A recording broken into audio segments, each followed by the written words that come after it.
we are Richmond, Cumberland Street. Some call it Port Richmond, others call it Fishtown. This is Pep Boys. Pep Boys is a Philadelphia company. Started in Philadelphia, I think around 30th and Allegheny. I'm off a block or two, I think. Maybe 3 or 4. So in Allegheny Ave, they started the Pep Boys. And the other day, about a year and a half ago, I had to get the oil changed on my Jeep. And I also had a flat tire. So I came to this Pep Boys on a Tuesday afternoon. I said, here's my car. I need an oil change and I need a flat tire fixed. And the guy goes, okay. So Wednesday comes and goes, and they don't call me, you know. So it's just an oil change and a flat tire. I could have done it myself. And so anyway, the next day I go up to Pep Boys. I ride my little bike up to Pep Boys. And I go, yo, where's my car? What's going on with the oil change and the thing? And the guy goes, oh, we checked the tire. The tire's flat. And I said, no shit, the tire's flat. That's why I bought it here. I wanted you guys to put on a new tire. Oh, well, we didn't know what kind of tire you wanted. I said, well, don't you think you should have called me and asked? Oh, we're a little backed up right now. I said, we're a little backed up right now. Backed up that we can't do an oil change in the tire? Oh, I was so mad. And then I got the tire change and I swore to myself, never. And the captain means never will I set my Rudy Poo candy ass and Pep Boys ever again. I have a thing with mechanics. I really do. I got to talk to my therapist about this. I always overdress in the winter. Like I got jeans, long johns, 2 pairs of socks. You know, I don't freeball. I wear underwear, boxer briefs. Let's go. Let's tell you everything about me. Jockeys. I wear jockeys too. Jockey, the brand boxer briefs. I don't wear jockey shorts, but they are jockey shorts. Oh, it's a whole thing there. And I wear. So I got that, 2 socks, my shoes. I got my my dirty weight Reeboks. I can wear a lot of socks with them because they're wide. Oh, this is a fantastic. Hey, Ma, he's talking about what he wears. Let's rewind this and watch this over and over again. This is the greatest video on YouTube. Now, Ma, he wears boxer briefs. Isn't that great? Now, Ma, I don't know what we do with that knowledge. Maybe we should just change the channel. That's Ben Franklin holding a boombox, right? Yeah. It's a pretty badass mural. They were all around the city around 2013, 2012. Raccoon eating a pretzel. I know, we gotta... Oh, it's starting to fall apart. I believe this is called the Webb Street Playground. And if you look at it, it's just this. That's good for a 2-year-old or a 3-year-old, you know? Boy, I like the fact that this guy's playing that music so loud we can hear it from 2 blocks away. Is that nice, Rick the puppy?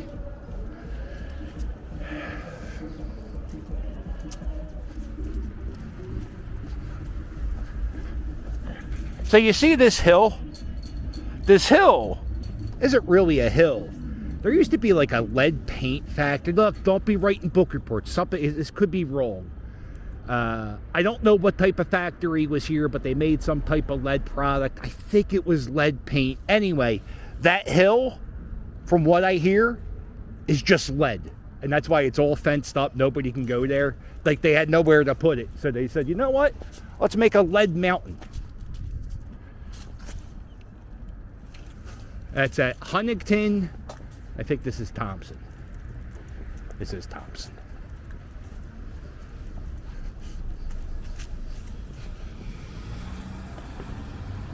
Where should we go with the puppy? Here's another little cool mural. This neighborhood has a bunch. Well, this Port Richmond Fishtown, they have a bunch of crazy murals. It's beautiful. Really, there's a lot of good colors in there. I'm colorblind. Have I mentioned that? I'm colorblind. Sure I have. I can't, I see colors. I just see the wrong colors. And I think the way it, from what I hear, because I don't know, I don't see colors properly. I see everything kind of toned down. It's not as vibrant as it, as you guys see it if you're not colorblind.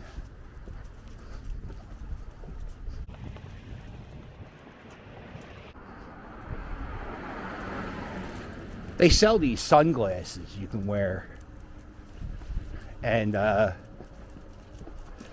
always say I'm going to buy them. And I'm going to go, oh, hello, friend.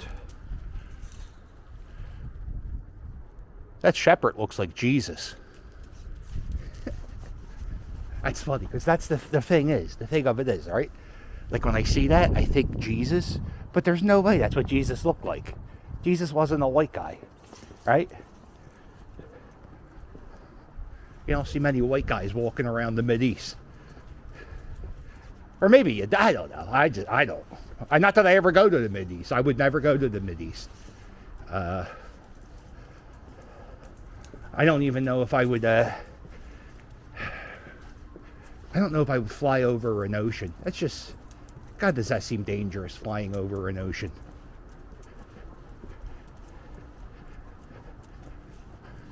Right? Doesn't that seem ridiculous? Flying over an ocean.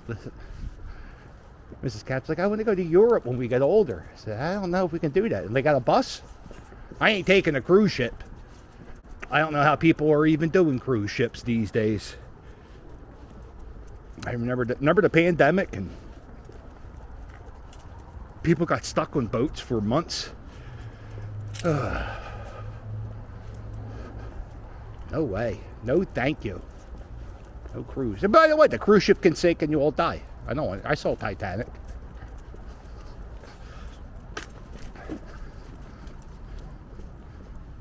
That's the crazy thing. Everybody saw Titanic, and yet people still take boats. It's crazy. Holy Lord, this guy said, you know what?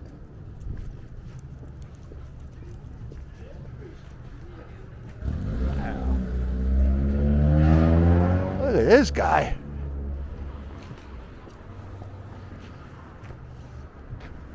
Wow.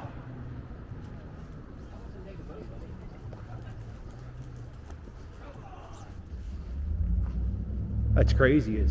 This used to be a beautiful mural, and it said like Thompson Street, and it had like neon lights, and you see like, and these jerk-offs come over and they tag over it. Outrageous, Rick the puppy. Say, across the street. That's why we can't have nice things, Rick the puppy.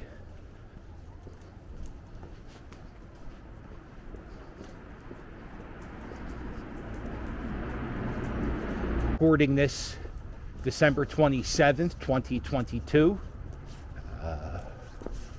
It's about 36 degrees right now. This is a cool street. It's a Seltzer.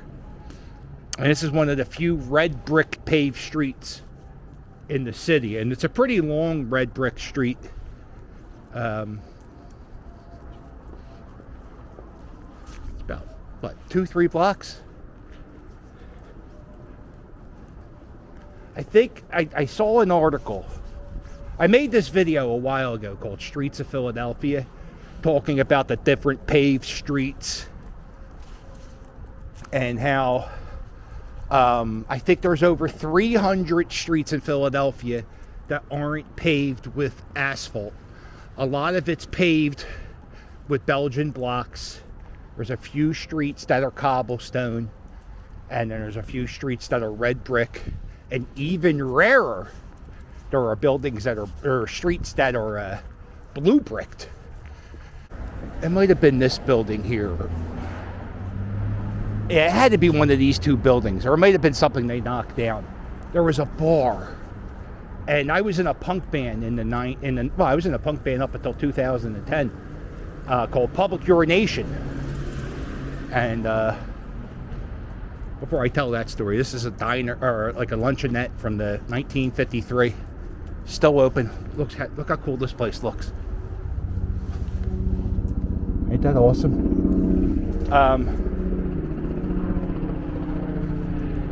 So anyway, we were playing this bar, and it was weird. It was like,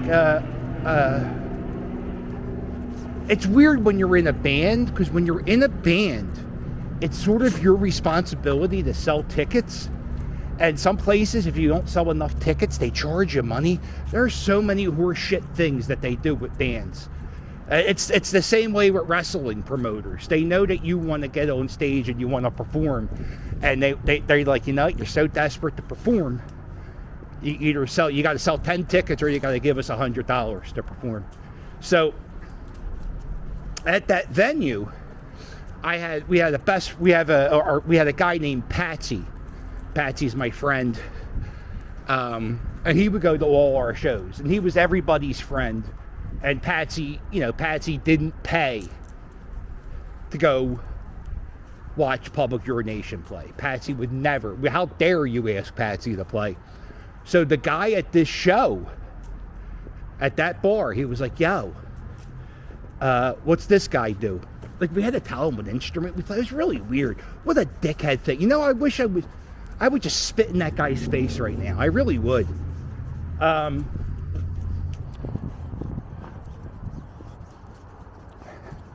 So he said to my buddy Patsy, what do you do in the band? And he's like, oh, yeah, I help set up. And I said, he dances. I cut him off. I said, Patsy dances. He dances. He goes, oh, yeah? I said, yeah, he dances. You leave Patsy alone. So then he goes, well, I better see him dance. So that's when Patsy started to become the dancer of Public Urination. He actually danced.